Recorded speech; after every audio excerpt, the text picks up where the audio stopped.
G'day trendsetters, I'm John with Gravel Cyclist. Today I'm going to stuff this Ritchey Breakaway Titanium cyclocross bike, aka my gravel travel bike, into this S&S hard case. Why? Well, I'm flying across to Finland for a pre-ride of FNLD GRVL.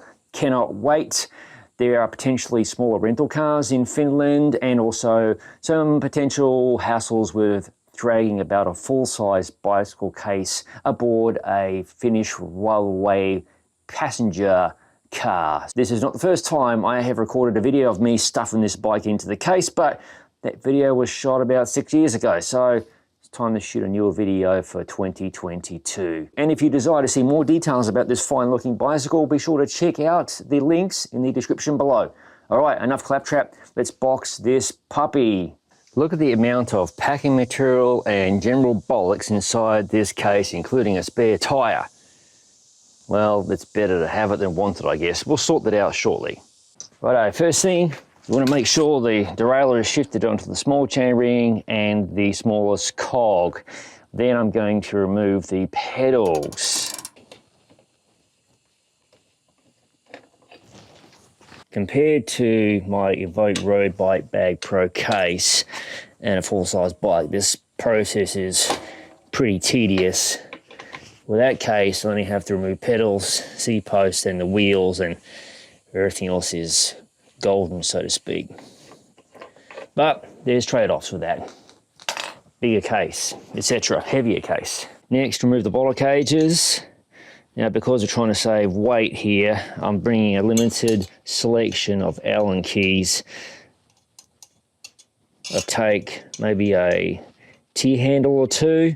So just depending how much weight I've got in my suitcase, etc., I might just rely on regular Allen keys, which obviously are not as convenient for this job here. Don't forget to stick the bottle cage bolts back into the frame. Don't screw them all the way down, but enough so they won't go flying anywhere. And then remove the rear bottle cage as well. That's another thing I don't have to do with the Evoke Road Bike Bag Pro case and full-size bike.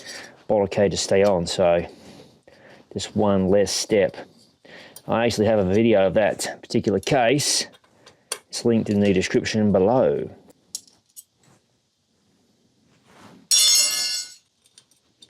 And again, thread those bolts back into the frame. Next, let's remove the E-tap batteries and install the little derailleur protector. All right, protector in place. Now, if anybody has one of these SRAM red E-tap 11-speed front derailleurs for sale, let me know. I'm looking for a spare. They are very hard to find, and there's some bullshit prices being asked for these derailleurs. I'll pay a good price, but not crazy price. And the batteries, just snap the protectors on. And I always carry a third battery. It's not pictured right now. Very handy to have a spare E-tap battery. Here's my mini pump and holder that I attach to the frame right there. That will be accompanying me for this trip. Also accompanying me is this awesome toolkit from Wolftooth. I have reviewed it. It's linked in the description below. There's several pieces available. I'm going to use this end, the pliers end of the tool, to crack open the chain's master link. What else is really handy about this tool? Spare master link inside and heaps of bits, etc. The 8-bit tool. Incidentally, this is a brand new CX11 chain, and I took the liberty of cleaning it completely and applying it with my favorite chain lube, which is Allied Cycle Works Grax. Check it out, linked in the description below. Super long lasting. Okay, crack it open. Now, this link is technically not reusable.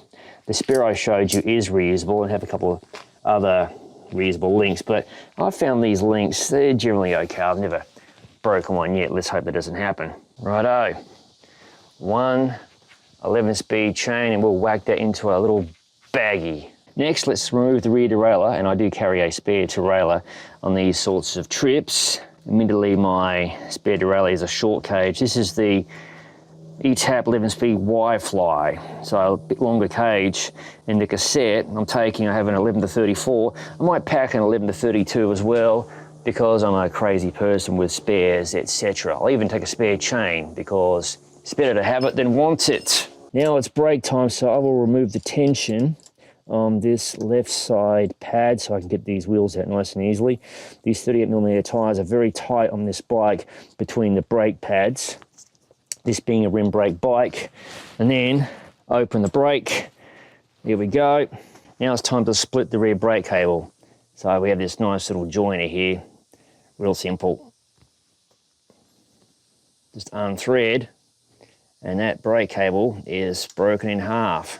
Next part of the process, I detension the cantilever brake caliper springs. So I have a very small wrench here, adjustable wrench. Just hold it in place. It's got some nice little flats on that brake, okay? So just loosen that bolt, and there we go. So that just makes it easier for packing, because I can push this caliper right in against the frame, and I repeat the process on the other side of the bike. And I repeat the process on the other side of the bike, and I'll do the exact same process with the front brake as well. Thankfully, there's more clearance on the front brake. So first of all, just pop open the cantilever brakes. Some people ask why I use this cable splitter. It makes life easier when I have to remove the handlebar. So there's a couple of slots right here on the cable, the barrel adjuster I should say. So basically I can feed the cable through the split and get the front brake cable out completely. There it is. So now the handlebar can easily be removed and all the braking goodness stays in place. Next, the stem plate is removed so we can get the handlebar off. This is a 4-bolt titanium stem. Now, I've taken the liberty of marking the handlebar so I know exactly where to orient it once I reassemble the bike. And this stem, and pretty much this entire bike, I have titanium bolts everywhere. I don't want any rust. And I generally just prefer titanium bolts. They're nice. You have to make sure you apply the anti-seize, of course. It can be a problem if those bolts get stuck, like anything really. There we go. The handlebar can now be detached from the bike. Beautiful. And there we are, the handlebar detached. And don't forget to reattach the face plate.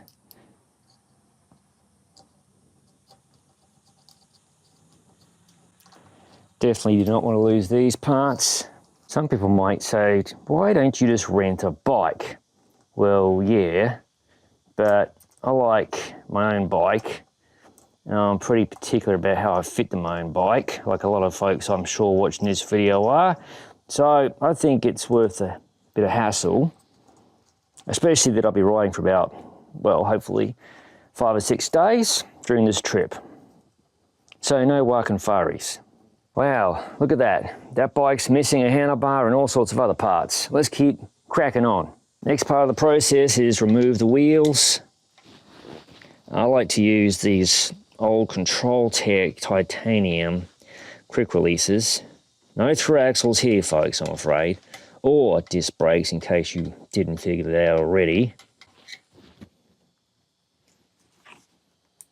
Okay, this tyre is a tight fit through these pads.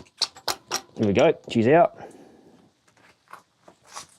And good thing I have this little stand to keep the bike sort of balanced. Look at all that crap. This process is actually pretty quick if you know what you're doing. I've done it many, many times, but obviously filming a bit more screwing around. There we go, take the rear wheel out, remove the same quick release, the vintage titanium Control Tech bolt on, missing a spring no less. Still works though, amazing. Saves like half a gram of weight too. Okay, rear wheel out. Well, looky at that, we're getting close now. So next, I'm going to brake the frame. So there's a join point here. The seat post keeps the top half together, and down the bottom of the bike there is a clamp that keeps the bottom halves together In hindsight, I probably should have loosened this off when I had the rear wheel in place. Makes life a bit easier if the seat post gets a bit tight, sort of thing. The good news is it's coming out, no worries at all. Okay, so the seat post has just gone past the join point. Here it comes. There you go. You can see the top half of the frame is moving around. Isn't that crazy, eh? So next we'll remove the bottom clamp. This is also a good opportunity to see how smooth your bottom bracket is. Nice. M5 Allen key with a 4mm head. And for the record, I did substitute the original bolt for titanium. All right, that clamp is now 100% loosened off. Let's take that bolt out. And you can see there is the join. And wiggle a little bit, there we go. Frame is broken in half, and the crank and bottom bracket and front derailleur stay in place, so something less to do. And look at that, completely split frame, what a mess. Some passerby might think my bike's broken, but anyway. Final detail, just install the clamp onto the bottom of the frame so it's easy to find. Tighten her down a bit so she doesn't go walkabout anywhere. And I do carry a spare clamp because after a while, these clamps can wear out. Release air from the tires.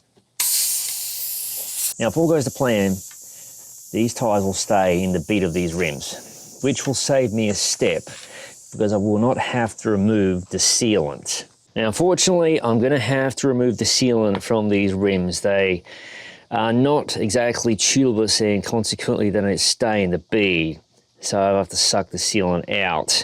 Typically I run an aluminium wheel set and these tires stay snapped in the bead, which saves a step obviously, so this part's a little tedious. Valve core removal tool, and I always take along some extra valves anytime I do any kind of trip.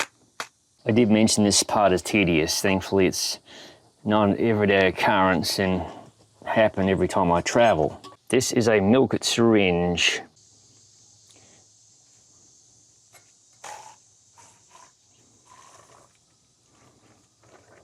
This makes the removal of the sealant pretty easy, but still less than desirable.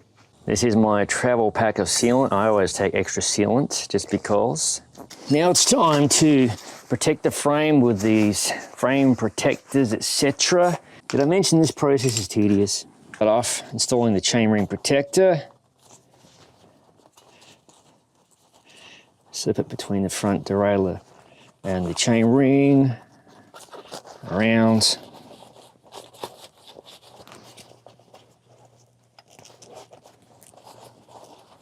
There we go.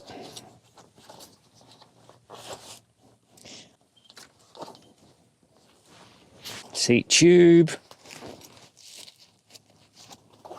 And protect the front derailleur to the best of our abilities.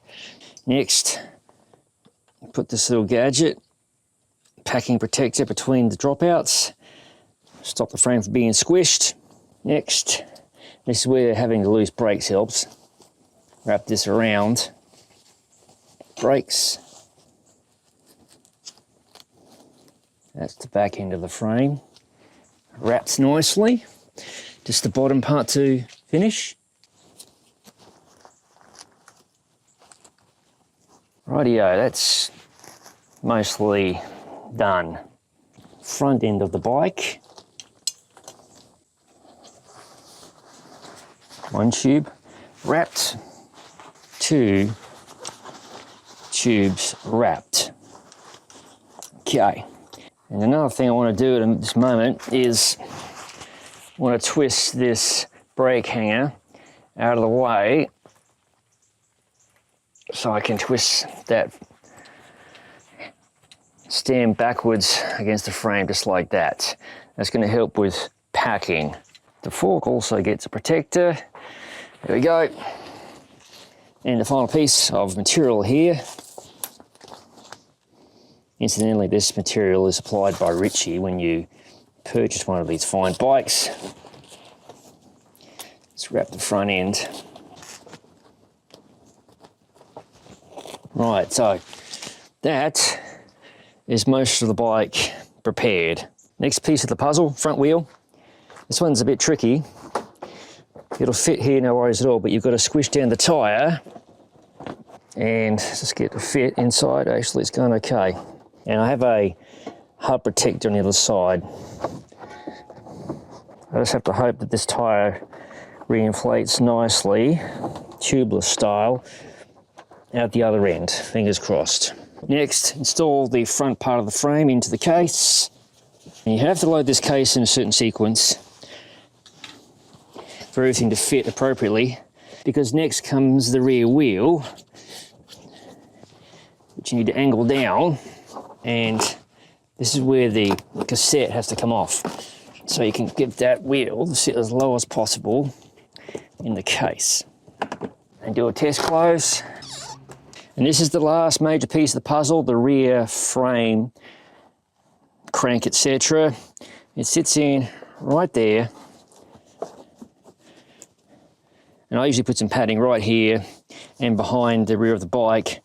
And just to do a test close, make sure everything closes up okay. Plenty of room in the case in these nooks and crannies for cassette, the derailleur, various spare parts, and so on. And obviously, I have to throw the C-post in as well. It tucks away inside here and it gets wrapped up in a protective plastic bag. And the final big important piece is the handlebar. Now, I choose to pack this into my suitcase. I could squeeze it in here, but I don't like to tempt fate with any other parts being squished.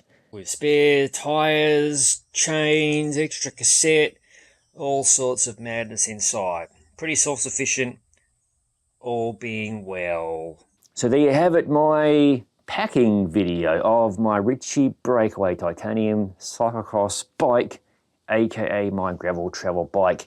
As always, thank you for watching. If you haven't already, please consider subscribing to the Gravel Cyclist YouTube channel for interesting content such as this. No bull gravel bike reviews, other product reviews, ride experience videos, and other madness.